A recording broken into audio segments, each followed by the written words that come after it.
Pen copy निकाली सबने? वो जो आज हम न्यू चैप्टर शुरू करने वाले हैं विद्युत रसायन। तो सबसे पहले आइए समझते हैं विद्युत रसायन क्या होता है।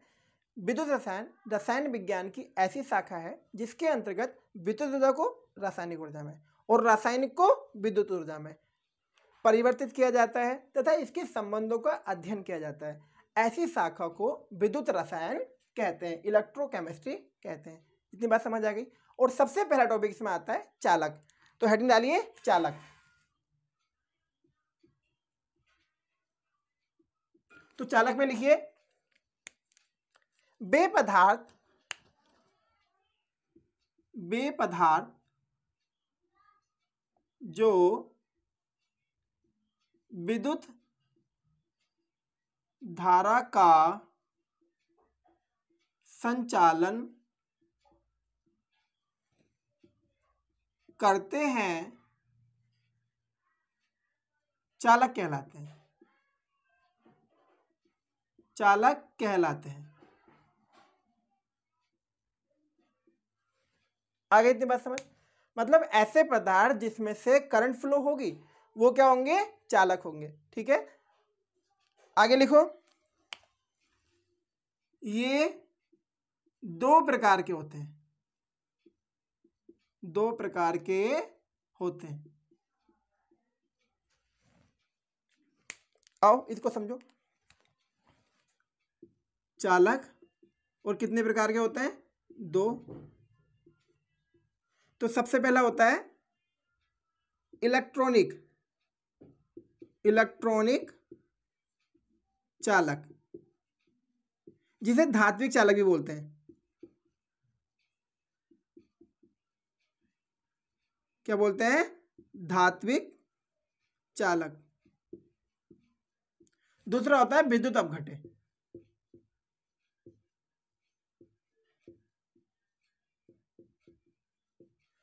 अब बच्चों ये दोनों ही चालक है, तो इतनी बात तो समझ आ गई कि यहां भी धारा प्रभावित होगी या धारा फ्लो करेगी और यहां भी धारा फ्लो करेगी। अब अंतर क्या है इस बात को समझते हैं। ऐसे पदार्थ जिसमें धारा का संचालन इलेक्ट्रॉन के माध्यम से होता है, ध्यान से सुनना, ऐसे पदार्थ जिनमें धारा का संचालन इलेक्ट्रॉन के माध्यम से होता है उन्हें हम इलेक्ट्रॉनिक चालक या फिर धात्विक चालक कहते हैं। अब विद्युत अपघट्य को समझो। ऐसे पदार्थ जिसमें विद्युत धारा का संचालन मुक्त आयनों के कारण होता है या आयनों की वजह से होता है, वे पदार्थ विद्युत अपघट्य कहलाते हैं। इतनी बात समझ आ गई। अब एग्जांपल समझो इनके। इलेक्ट्रॉनिक चालक की बात करते हैं तो सभी धातुएं आ जाएंगी एग्जांपल में। सभी धातुएं,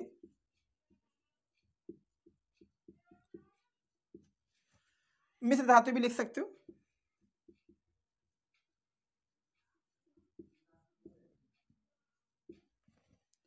और विद्युत अपघट्य की बात करेंगे तो जैसे एग्जांपल में यहां समझो KCl NaCl H2SO4। ठीक है, अब जैसे KCl है तो ये किस में टूटेगा? K प्लस Cl नेगेटिव में। Na है Na प्लस Cl नेगेटिव में, तो ये आयन हो गए इनके। जो K प्लस और Cl नेगेटिव है ये क्या है? ये आयन है। नेक्स्ट हेडिंग डालो ओम का नियम। ओम का नियम।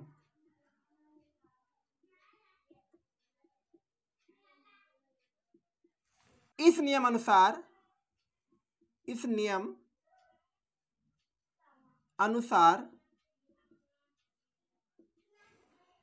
किसी चालक का विभवांतर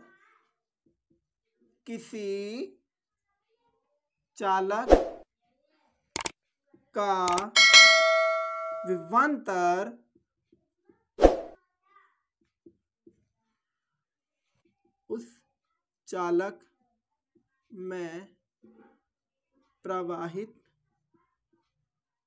हो रही धारा के समानुपाती होता है। समझो क्या बोल रहा है कि जो विभवांतर है ना V, वो समानुपाती होता है धारा के I के। अब जैसे ये समानुपाती साइन हटेगा कोई कांस्टेंट आएगा, तो बच्चों यहां पर आया R। क्या आया? R। R क्या है? जहां R जहां R एक नियतांक है या फिर कांस्टेंट है जिसे प्रतिरोध कहते हैं। इसे क्या बोलते हैं? प्रतिरोध। और इसका जो मात्रक होता है वो ओम होता है। मात्रक क्या है इसका? ओम। सिंबल इसका ये होता है। ठीक है, आगे इतनी बात समझ। उसके बाद नेक्स्ट हेडिंग डालो, चालकता। चालकता क्या होती है? चालकता आइए समझते हैं। प्रतिरोध के व्युत्क्रम को प्रतिरोध के व्युत्क्रम को चालकता कहते हैं। चालकता कहते हैं। ठीक है, तो क्या बोल रहे हैं? प्रतिरोध के व्युत्क्रम। और इसका जो सिंबल होता है ना चालकता का, जिससे हम प्रदर्शित करते हैं, प्रतीक क्या है इसका? प्रतीक है बच्चों इसका C।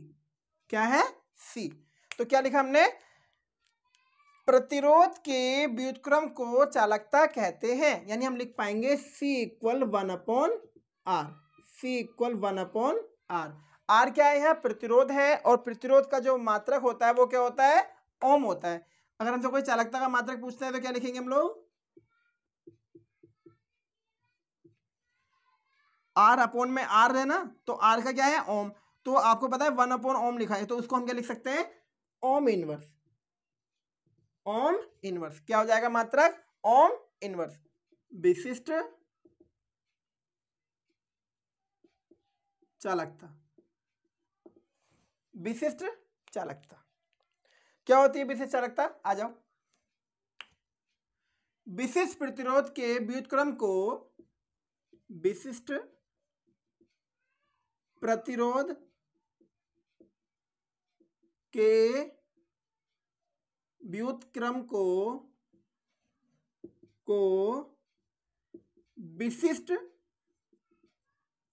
चालकता कहते हैं।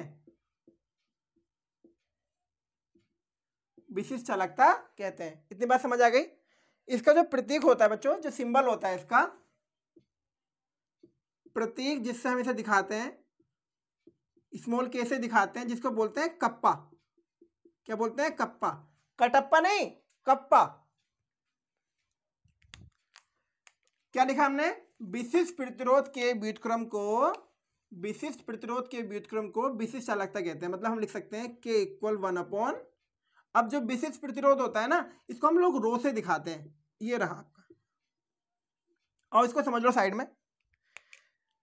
जो प्रतिरोध होता है ना, R जो होता है वो समानुपाती होता है लंबाई के L के, और व्युत्क्रमानुपाती होता है एरिया के, क्षेत्रफल के। इन दोनों इक्वेशन से आपको एक रिजल्ट मिलेगा R L/A, और जैसे ये साइन हटाओगे तो एक आपको कांस्टेंट वैल्यू मिलेगी जिसको आप रो बोलते हो, और यही है आपका विशिष्ट प्रतिरोध। विशिष्ट प्रतिरोध। आगे बात समझ आओ। नेक्स्ट टॉपिक समझो। दोनों ही इंपॉर्टेंट है, मोलर चालकता और तुल्यांक चालकता दोनों ही इंपॉर्टेंट है। तो मोलर चालकता क्या होती है? स्थिर ताप पर विलयन के एक निश्चित आयतन में उपस्थित विद्युत अपघट्य के 1 मोलर विलयन में उत्पन्न समस्त आयनों की चालकता विलयन की मोलर चालकता कहलाती है। फिर से सुनो। स्थिर ताप पर विलयन के एक निश्चित आयतन में उपस्थित विद्युत अपघट्य के 1 मोलर विलयन में उत्पन्न समस्त आयन, जितने भी आयन उत्पन्न होंगे उनकी चालकता विलयन की क्या कहलाएगी? मोलर चालकता कहलाएगी। इसका जो सिंबल होता है जिससे हम दिखाते हैं इसको, λm, और जो फॉर्मूला बन के आता है λm = K × 1000/m। m यहाँ पर किसको दिखा रहा है? मोलरता को दिखा रहा है। और K यहाँ पर क्या है? K यहाँ पर है विशिष्ट चालकता। अब हम बात करेंगे तुल्यांक चालकता की। तो स्थिर ताप पर विलयन के एक निश्चित आयतन में उपस्थित विद्युत अपघट्य के 1 ग्राम तुल्यांक के विलयन में उत्पन्न समस्त आयनों की चालकता शक्ति विलयन की तुल्यांक की चालकता कहलाती है। इसका जो सिंबल है, इसका जो प्रतीक है वो होता है, प्रतीक जो होता है इसका लैम्डा EQ होता है।